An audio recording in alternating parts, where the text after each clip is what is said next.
Abstract. Daisy Miller thought she could outrun fate.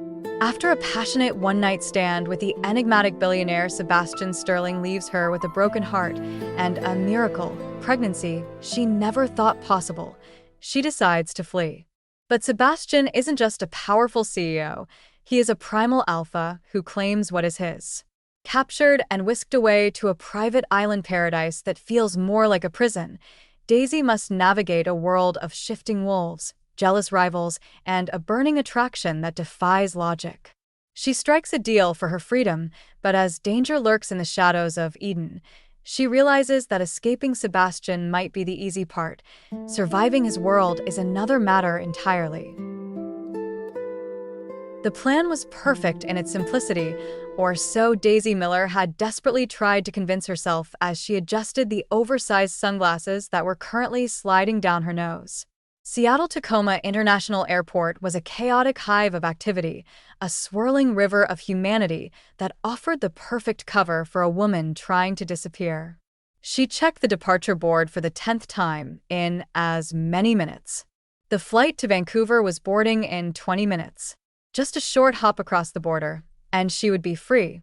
She would be a ghost. Daisy pulled her trench coat tighter around herself, her hand instinctively hovering over her flat stomach. She looked nothing like the vibrant, confident woman who usually turned heads. Today, she was a nervous wreck in a drab wig and baggy clothes, clutching a passport that felt heavy with deceit. She wasn't running from the law, but from something far more terrifying. Sebastian Sterling. "Please, just let me get on this plane," she whispered to the indifferent fluorescent lights overhead. She took a step toward the security checkpoint, her heart hammering against her ribs like a trapped bird. "Going somewhere, Miss Miller?" The voice was low, gravelly, and terrifyingly polite. It didn't come from behind her, but from directly in her path. Daisy froze, her breath hitching in her throat. She looked up to find a mountain of a man blocking her way.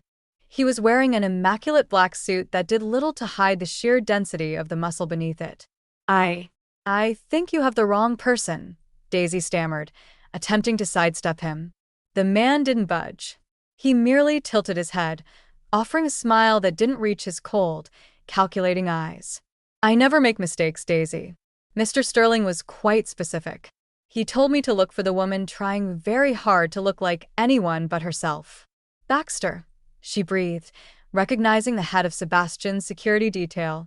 The last time she had seen him, he had been holding a car door open for her. Now he looked like a prison warden. "I'm not going with you. You can't kidnap me in the middle of an airport." "We prefer the term protective extraction," Baxter replied smoothly. "And please don't make a scene. You know how much Mr. Sterling dislikes public spectacles." "The car is waiting at the VIP curb."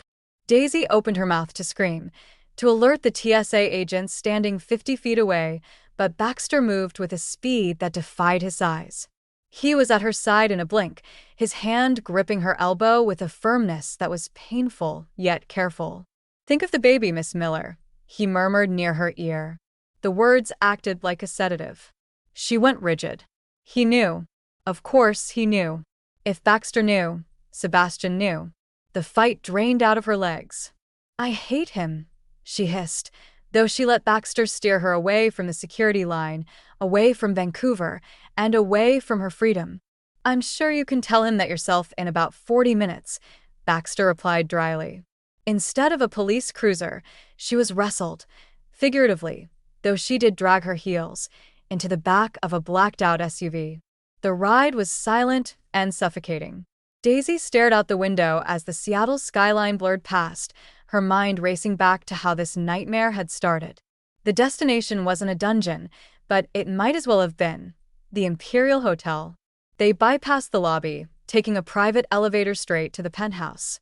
When the door slid open, the air pressure seemed to drop, charged with an electric tension that made the fine hairs on Daisy's arms stand up. The penthouse was a sprawling expanse of glass and steel, offering a panoramic view of the city she had failed to escape. Standing by the floor-to-ceiling window, with his back to her, was Sebastian Sterling. Even in stillness, he radiated power. He was tall, with broad shoulders that strained against his bespoke navy shirt. When he turned around, Daisy felt that familiar, treacherous pull in her gut. He was devilishly handsome. Dark hair swept back, a jawline sharp enough to cut glass, and eyes the color of storm clouds that were currently fixed on her with predatory intensity. "Going on a vacation, Daisy?" Sebastian asked, his voice a silky baritone that vibrated through her bones. "I don't recall approving time off." "I don't work for you, Sebastian," Daisy snapped, tossing her wig onto a nearby sofa. "And I don't belong to you. Don't you?" He took a step closer. "You tried to run from me." "I was trying to live my life." "You were trying to take my air across international lines," he corrected, his voice dropping an octave, becoming a growl that sounded almost inhuman. Daisy backed away until her legs hit the edge of a velvet armchair. She sank into it, the adrenaline crashing and leaving her exhausted. How had it come to this? Her mind drifted back, unable to stop the memories from flooding in. It was only a month ago. Flashbacks were usually hazy, but this one was razor-sharp. 1 month earlier. "Come on, Daisy. It's just for fun. You need to get out of your apartment and stop knitting sweaters for cats that don't exist." Penny, her best friend and a chaotic force of nature, had practically dragged Daisy to the elite speed dating event downtown. Daisy had resisted. She was done with men. She had a busy life, a career, and a cynical outlook on romance. But Penny was relentless. Then she sat at table number 7, and he sat down. Sebastian Sterling. He hadn't introduced himself as the billionaire tycoon. He had just been Sebastian. The connection had been instantaneous and violent.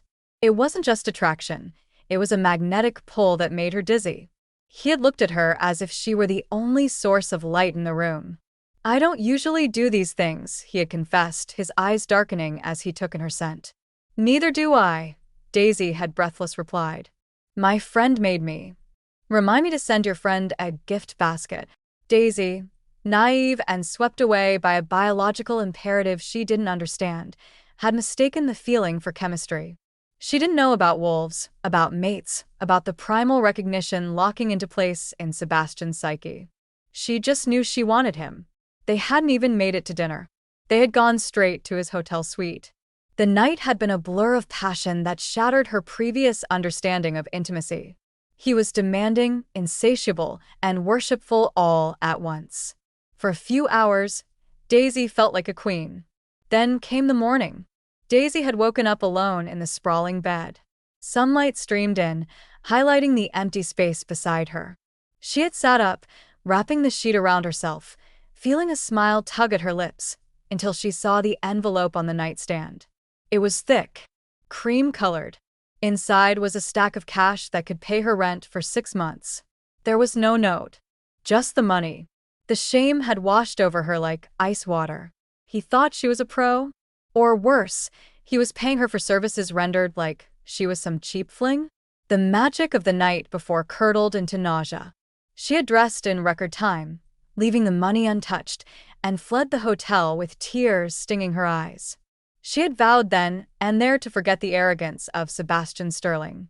But fate, it seemed, had a twisted sense of humor. 2 weeks later, she had walked into Arthur Black's office to deliver some legal documents for her boss. Arthur was a distant relative of hers, a kind older man who looked out for her. And sitting in the guest chair, looking like the king of the world, was Sebastian. The air had left the room. Sebastian had looked up, his eyes widening in shock, then narrowing. But before he could speak, Arthur had made a joke about settling down. Daisy would never forget Sebastian's laugh. It was cold. "Marriage? A wife? Those aren't in my plans, Arthur. I have an empire to run. I don't need a ball and chain." He hadn't seen her yet when he said it. He had said it to Arthur. But Daisy heard it. It was the confirmation she needed that the money on the nightstand was exactly what she thought it was, a dismissal. She had dropped the files on the desk, startling them both, and walked out before Sebastian could do more than say her name. And then came the nausea. Not from shame, but from biology. The doctor's visit was supposed to be routine. Daisy had been told years ago, after a severe illness, that her chances of conceiving were practically zero. "Well, Miss Miller," the doctor had said, looking at the chart with raised eyebrows. It seems miracles do happen. You're 6 weeks pregnant. The news had hit her like a physical blow. A baby. Sebastian's baby. Panic had set in immediately. Sebastian Sterling was a powerful, ruthless man who didn't want a ball and chain. But he was also possessive. Daisy's mind had spun a narrative born of fear. He would take the baby. He would see her as nothing more than an incubator, use his lawyers to crush her, take the child, and discard her. So, she had packed a bag. She had bought a wig. And she had run. Present time.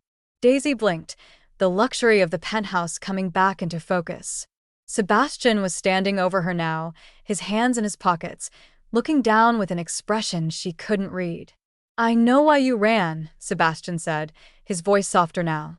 "You think I'm a monster." "You left money on the nightstand, Sebastian," Daisy accused, her voice trembling. "And then you told Arthur you never wanted a family. What was I supposed to think?" Sebastian ran a hand through his hair, a gesture of frustration. "The money, that was a mistake. A misunderstanding. I was called away for an emergency meeting in Tokyo. I left cash so you could get a cab, buy breakfast, whatever you needed because I didn't want you to wake up stranded. I didn't mean it as payment, Daisy." And the comment to Arthur? "I was trying to convince a business partner that I wasn't distracted. I was lying." He crouched down so he was eye level with her. "I know about the diagnosis, Daisy. I know you thought this was impossible." "How do you know that?" Daisy whispered, horrified. "I have my ways. When I found out you were pregnant," his eyes flashed a brilliant, unnatural amber for a split second. "Everything changed." "Nothing changed for me," Daisy lied, lifting her chin. "I'm keeping this baby, but I'm not keeping you." "They are one and the same," Sebastian said, his tone brokering no argument. "You are coming with me." "No." The elevator chimed. "Daisy." Arthur Black rushed into the room, looking disheveled and out of breath. Baxter trailed behind him, looking apologetic. "Mr. Sterling, you can't just snatch my niece off the street." "Cousin," Daisy corrected automatically, though she was relieved to see him. "Arthur." Sebastian stood up, his height dominating the room. "This is a family matter." "She's my family," Arthur argued, stepping between Sebastian and Daisy. "I won't let you bully her. She has rights." Sebastian let out a low, menacing sound that vibrated in the floorboards. It wasn't human. It was the growl of a beast warning a rival. "She is carrying my pup, my child. She is my mate. Do not stand between us, Arthur, or I will forget our friendship." Arthur paled, taking a subconscious step back. He knew the rumors about the Sterling family, about the wolf blood, though few humans believed it literally. Arthur looked at Sebastian's glowing eyes and decided he believed. "Daisy," Arthur said, his voice shaky. Maybe you should hear him out." Daisy looked from Arthur to Sebastian. She realized then that there was no police force, no lawyer, and no relative who could stop Sebastian Sterling. He was a force of nature. "Fine," Daisy said, her voice brittle. "I'll stop running. But I have conditions." Sebastian turned his gaze to her, the amber fading back to stormy gray. "Name them." "I will go with you. For the health of the baby. I know you have the best doctors, the best security. I won't risk my child's life running from motel to motel." She took a deep breath. "But I want a contract. A binding legal agreement." Sebastian raised an eyebrow. "A contract? I live with you until the baby is born. But once the baby is delivered safe and sound, I am free. I can leave. I get shared custody, but I get my life back. No marriage. No mate nonsense." Sebastian's jaw tightened. Every instinct in him screamed to reject it, to claim her fully right now. But he saw the fear in her eyes. He needed her to feel safe. He needed her close. He could win her over later. "Deal," Sebastian said, extending his hand. "We leave within the hour." The private jet was a flying palace, upholstered in cream leather and mahogany, but to Daisy, it felt like a cage at 40,000 feet. The contract had been signed. Arthur had reviewed it with shaking hands, and now she was alone with the predator. "You need to eat," Sebastian said, placing a plate of steamed salmon and broccoli in front of her. Daisy stared at it with disdain. I want a cheeseburger. And a milkshake. Chocolate. That is garbage, Sebastian stated flatly. The baby needs nutrients. Omega-3s. Iron. The baby needs its mother to not be miserable, Daisy retorted, pushing the plate away. If I eat that broccoli, I will throw up on your $3,000 shoes. Is that what you want? I want you to be healthy. I want fries, Daisy shouted, the hormonal surge making her irrational. She stood up, poking him in the chest. You control where I live, where I go, but you do not control what I eat, Sterling. Sebastian grabbed her wrist, not to hurt her, but to stop her assault.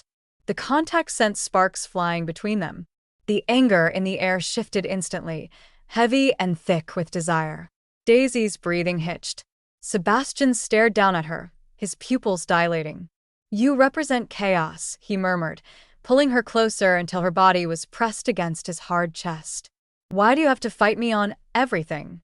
Because someone has to, she whispered, her resolve melting as a scent, rain and pine and musk, enveloped her. He kissed her. It wasn't gentle. It was a claiming, a devouring seal on their agreement. For a moment, Daisy forgot the contract, the escape, and the fear. She only felt him. But just as her hands tangled in his hair, the intercom buzzed. Approaching Eden Island, sir. Landing in 10 minutes. Sebastian pulled away, though he looked like it physically pained him. He smoothed her hair, his eyes lingering on her lips. We're home. Eden Island was a misnomer. It should have been called Fortress Island. As the plane descended, Daisy saw lush green jungles, white sandy beaches, and a massive, sprawling estate built into the cliffs. It was breathtakingly beautiful and completely isolated. When they disembarked, the tropical heat hit Daisy like a wall. A staff of servants was lined up on the tarmac, waiting. But one figure stood out. A woman, tall, with flaming red hair and a dress that left very little to the imagination. She walked toward Sebastian with a possessive sway of her hips. Sebastian, darling, the redhead purred, ignoring Daisy completely as she placed a hand on Sebastian's arm. Welcome back. We missed you. Daisy felt a spike of jealousy, so sharp it nearly winded her. And who is this? Daisy asked, her voice dripping with acid. Sebastian stiffened. Daisy, this is Tiffany. She lives here. Her family has served the Sterling clan for generations. Tiffany finally looked at Daisy, her green eyes raking over Daisy's rumpled travel clothes with a sneer. Oh, the incubator. I expected someone more. Tiffany, Sebastian warned, his voice low. I'm Daisy. She stepped forward, slapping Tiffany's hand off Sebastian's arm. And if you touch him again while I'm standing here, you'll need a surgeon to remove my nails from your face. Sebastian looked shocked, then amused. Tiffany looked murderous. Enough, Sebastian commanded. Daisy needs rest. Take her to the Golden Bungalow. The Golden Bungalow was luxurious, nestled in a private grove of palms, but Daisy quickly realized the catch. Where's the Wi-Fi password? She asked the butler, a stiff-lipped man named Jeeves who looked like he had been starched along with his collar. Master Sebastian has ordered a digital detox for your health, Miss Miller, Jeeves intoned. no phones. No internet. No stress. He took my phone? Daisy shrieked. That tyrant. I believe he prefers Supreme Alpha, Miss, Jeeves corrected politely. May I suggest a herbal tea? I want vodka, Daisy muttered. Chamomile it is. For the next 2 days, Daisy waged a silent war. She tried to teach Jeeves how to play poker. He refused. She tried to weave a ladder out of bedsheets. They were silk and too slippery. And she tried to ignore the fact that Sebastian was constantly watching her from the main house balcony. But the real trouble was Tiffany. On the 3rd day, Daisy ventured to the private beach. She was wearing a modest swimsuit, rubbing her slightly rounded belly, enjoying the sun. You're getting fat, a voice drawled. Tiffany was lounging on a chaise, looking like a swimsuit model. He won't want you after the brat is born, you know.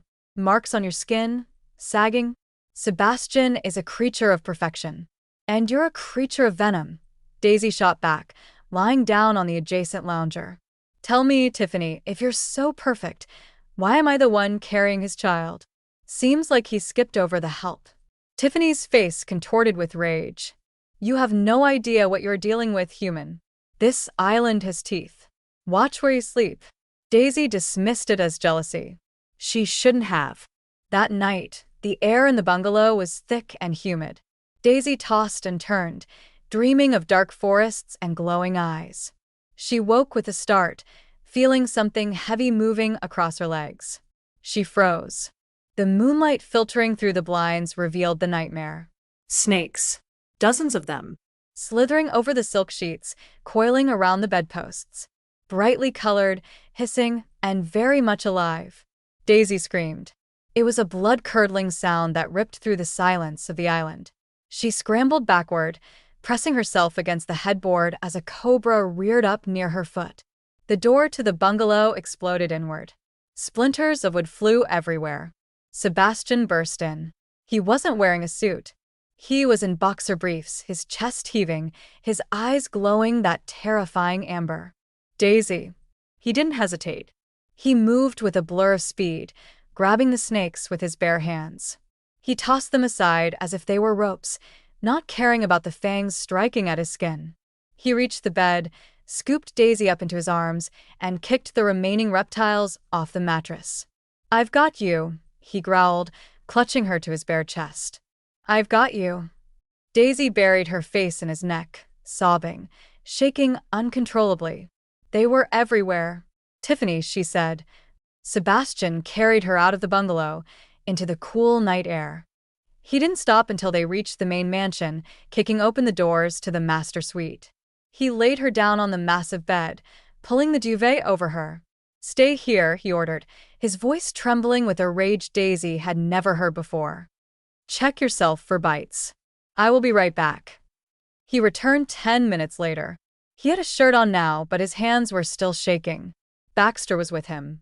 Well, Sebastian demanded. It was the cook's sons, Baxter reported grimly. They confessed immediately. They caught them in the jungle. But they said they were paid. By whom? Tiffany. Sebastian closed his eyes, exhaling a breath that sounded like a dragon's hiss. She dared to endanger my mate and my heir. She claimed they were defanged, sir. A prank, Baxter added nervously. 3 of them were fer-de-lances, Sebastian said coldly. They were lethal. She tried to kill her. Daisy sat up, wrapping the blanket around herself. Sebastian? He turned to her, his face softening instantly. He sat on the edge of the bed, checking her arms and legs for any marks. You're safe. I promise. What are you going to do? Sebastian stood up, walking to the window where he could see the guest house where Tiffany stayed. Baxter, Sebastian said, his voice void of emotion. Put the cook and his family on the first boat to the mainland. Give them severance, but tell them never to return. And Miss Tiffany? Grimrock, Sebastian said. Daisy saw Baxter flinch. Sir? Grimrock it's harsh this time of year. Just rocks and storms. She will spend a year there, Sebastian commanded. In exile. She can think about her prank while she learns to survive without luxury. If she returns before the year is up, she is out of the pack forever. Pack? Daisy asked, catching the word. Sebastian turned to her. The adrenaline was fading, but the truth hung heavy in the room. He realized he couldn't hide it anymore. Not after she had seen his eyes. Not after the speed he had used to save her. Yes, Daisy, Sebastian said, walking back to the bed and taking her hand. His skin was unnaturally warm. Pack. There's a lot I need to explain to you. Daisy looked at his hand, then up at his eyes. The fear was still there, but so was the gratitude. He had saved her. He had banished her tormentor. You can explain in the morning, she whispered, exhaustion claiming her. Just don't leave. Sebastian lay down on top of the covers, pulling her into his side. I'm not going anywhere. But as Daisy drifted off, she didn't know that the snakes were the least of their problems. The real danger wasn't a jealous ex-girlfriend. It was the secret lurking in Daisy's own blood, and the reason Sebastian had really brought her to Eden. For the next few days, an uneasy truce settled over the island. But while the external threat of Tiffany was gone, an internal storm was brewing inside Daisy. Sebastian had been called away to the mainland for urgent business regarding the security breach, leaving Daisy alone in the main mansion with only Jeeves and the silent guards for company. She felt restless. Her skin felt too tight, her senses dialed up to an excruciating frequency. She could hear a lizard scuttling on a leaf 50 yards away. She could smell the rain hours before it fell. "I need to walk," she told Jeeves on the afternoon of the second day. She bypassed the beach and headed straight for the dense jungle that fringed the volcano in the center of the island. The deeper she went, the hotter her blood ran. It wasn't a fever, it was a fire. She fell to her knees near a clearing, gasping as a sharp pain radiated through her spine. "Let go," a voice whispered in her head. It wasn't her voice. It was ancient. Daisy screamed as her bones began to crack and rearrange. It was agony, but it was also ecstasy. Her vision blurred, shifting spectrums, and when she looked down at her hands, they weren't hands anymore. They were paws. Large, pristine white paws with razor-sharp claws. She had shifted. Panic should have set in, but instead, a wave of pure adrenaline washed over her. She was a white wolf. She let out a howl that harmonized with the wind and took off running. She was fast, faster than any car she had ever driven. She was a blur of white fur against the emerald green of the jungle. She didn't know how long she ran, reveling in the freedom, until a scent hit her. Dark chocolate, ozone, and power. Sebastian. He was back. And he was hunting her. Daisy skidded to a halt near a thundering waterfall. Emerging from the trees was not the man, but a beast. A giant wolf, midnight black and twice the size of a normal timber wolf, with eyes of glowing molten gold. The ancient wolf. He didn't attack. He stalked toward her, his posture radiating dominance but also awe. He chuffed, a low sound in his throat, and nudged her shoulder with his massive snout. Daisy felt a playful urge bubble up. She nipped at his ear and bolted toward the water. The chase was on. It wasn't a pursuit of predator and prey, but a dance of equals. They splashed into the pool at the base of the waterfall, water spraying everywhere. Sebastian tackled her gently, pinning her beneath the water for a split second before they both surfaced, shifting back into human form amidst the churning foam. They were soaking wet, gasping for air, their clothes clinging to their bodies. "You," Sebastian rasped, wiping water from his eyes, staring at her as if she were a deity. "You are a white wolf. It's impossible. That bloodline has been extinct for centuries." "I don't know what happened," Daisy admitted, her voice trembling not from cold, but from the intensity of his gaze. I needed to be free." "You are magnificent," he murmured. The playfulness vanished, replaced by a searing heat. He pulled her against him, the water swirling around their waists. "Mine," he growled. "Yours," she accepted mentally and verbally. The kiss that followed scorched them both. It was a surrender. Daisy wrapped her legs around him, and there, under the roar of the waterfall, she finally stopped fighting the bond. She accepted him. Skeletons in the closet. Later that evening, back in the safety of the mansion and dried off, the atmosphere was heavy with unspoken questions. Sebastian poured 2 glasses of wine, grape juice for Daisy, and sat her down on the plush sofa. "We need to talk about Tiffany," he began. Daisy stiffened. "I don't want to hear about your ex." "She was never my lover, Daisy," Sebastian said firmly. "Tiffany is a moon maiden. In our world, certain females carry a rare genetic marker that ensures magical, powerful offspring. Her family and mine have an alliance. I was housing her here to protect her from rival packs who would use her as a breeder. I was guarding a genetic asset, nothing more. I never touched her." Daisy blinked, the jealousy evaporating, replaced by confusion. "So, she was just inventory?" "Valuable inventory. But she mistook my protection for affection. And her entitlement nearly cost you your life."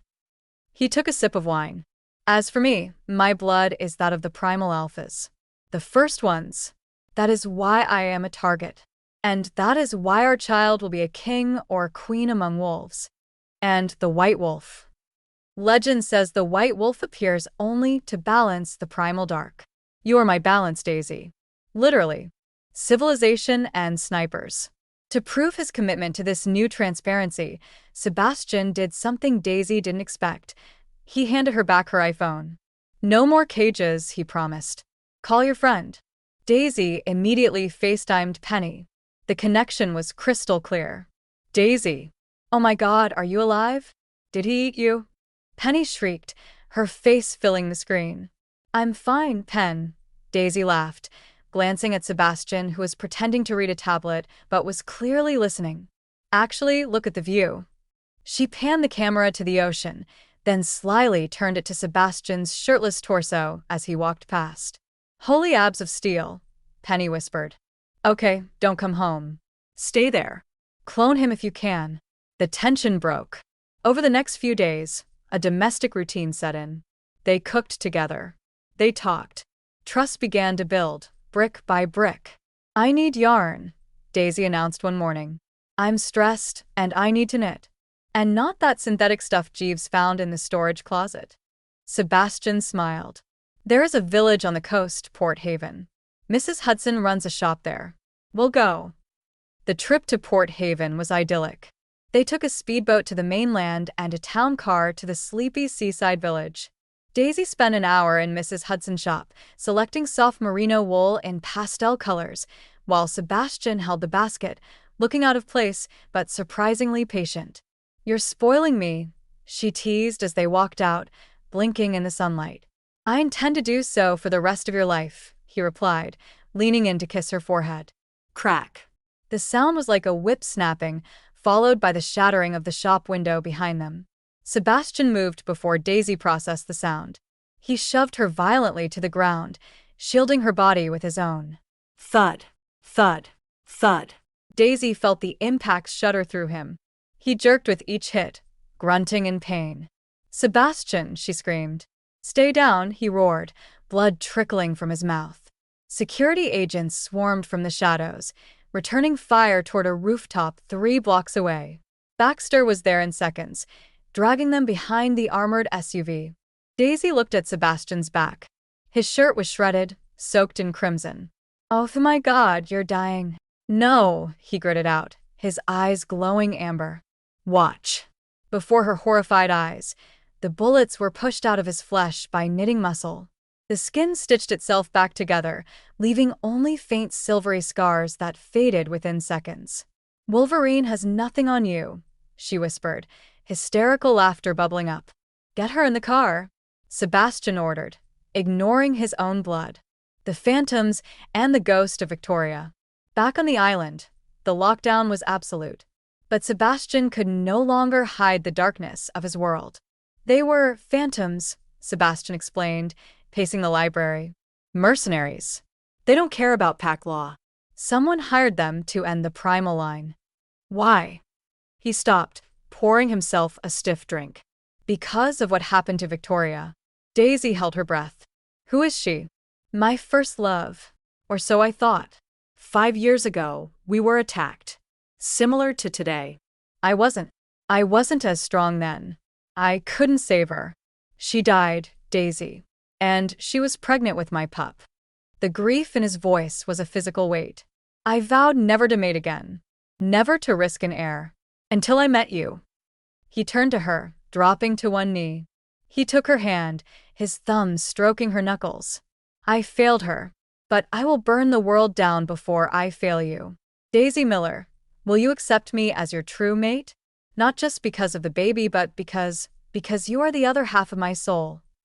Daisy looked at the invincible man who had taken 6 bullets for her. Yes, she whispered. I will. The moment was shattered by Baxter bursting through the doors, his face pale. Sir. It's Tiffany. Sebastian stood up. What about her? She never made it to Grimrock. The transport boat was intercepted. The Crimson Reef clan took her. They sent a video. They are demanding a trade. Tiffany for the Primal Alpha. Sebastian smashed his glass against the wall. They have breached our perimeter. If they intercepted the boat, they know where Eden is. This island is compromised. The snake pit. We are leaving. Now. Where? Daisy asked, clutching her knitting bag like a shield. Blackwood Manor, Sebastian said grimly. My family's ancestral seat in England. It's a fortress. Even the phantoms won't dare strike there. The flight to London was tense. Sebastian spent the time briefing Daisy on his family. My mother, Eleanor, is difficult. She cares only about bloodlines. My brother, Julian, currently leads the Blackwood pack. We have a strained relationship. He has always coveted my birthright. They arrived at night in a driving rainstorm. Blackwood Manor was a Gothic monstrosity of stone and gargoyles. They were ushered into the great hall, where a fire roared in the hearth.